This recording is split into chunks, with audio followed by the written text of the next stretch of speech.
সরকার যে চামড়া রেটটা দিছে আমরা কিনছি এই রেটে ধরে কিনছি, কিন্তু এখন তো আমরা এই দামে বিক্রি করতে পারতেছি না। আমাদের প্রতি চামড়ায় আমাদের 200 থেকে 250 টাকা 150 টাকা লস হইতেছে। আমি একজন চামড়া মৌসুমী ব্যাপারী, আমার বাড়ি জামালপুর, সদর জামালপুর। আসলেও সরকার যে চামড়া রেটটা দিছে 1150 টাকার বাইরেটা এবং ঢাকাটা দিছে 1350। এখন তো আমরা কিনছি এই রেটে ধরে কিনছি, কিন্তু এখন তো আমরা এই দামে বিক্রি করতে পারতেছি না। সেটা 850 থেকে 900, 700 থেকে 750 বিক্রি হইতেছে। আমাদের প্রতি চামড়ায় আমাদের 200 থেকে 250 টাকা 150 টাকা লস হইতেছে। এখন আমরা তো সবাই হতাশ। এটার জন্য আমরা সরকারের কাছে কিছু আমরা প্রত্যাশা কিছু যে আমাদের জন্য যেন ন্যায্য দাম বা ন্যায্য মূল্য তারা চেষ্টা করে দেয় আমাদের আর কি, যাতে আমাদের লসটা উঠে আর কি।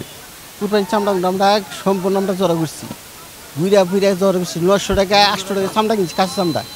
সরকারি যে এটটা দিচ্ছে আমরা হে এট মুহূর্তে কিনে, তাতে আমাদের চামড়া করছে 1100 টাকা উপরে। এই চামড়া আমাদের বেতন লাগছে 900 টাকা 1000 টাকা। তাহলে আমাদের এই নষ্ট জায়গাতে আছে, এই নষ্ট দিবে কে?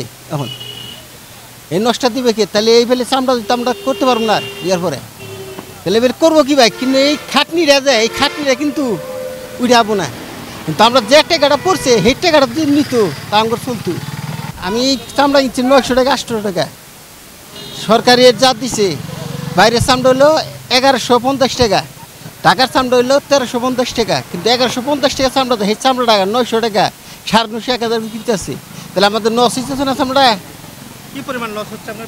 তাতে আমাদের চামড়ায় মনে করেন যাবত তো প্রতি চামড়ায় 250-300 টাকা লস হবো। চামড়া আমাদের অনুমতির একটা ব্যবসা। চামড়া নিয়ে আমরা খুব হাবুডুবু খাচ্ছি। চামড়া আমাদের খুব কষ্ট দিচ্ছে। সরকারের নিকট যতটুকু আশা ছিল আমাদের অতটুকু আমরা পাচ্ছি না। সবচেয়ে বড় কথা হলো আমাদের মাথায় গরম থাকে। কাঁচা চামড়া ক্রয় করার পর কেয়ারিং, কস্টিং, লবণ 300 টাকা আমাদের খরচ।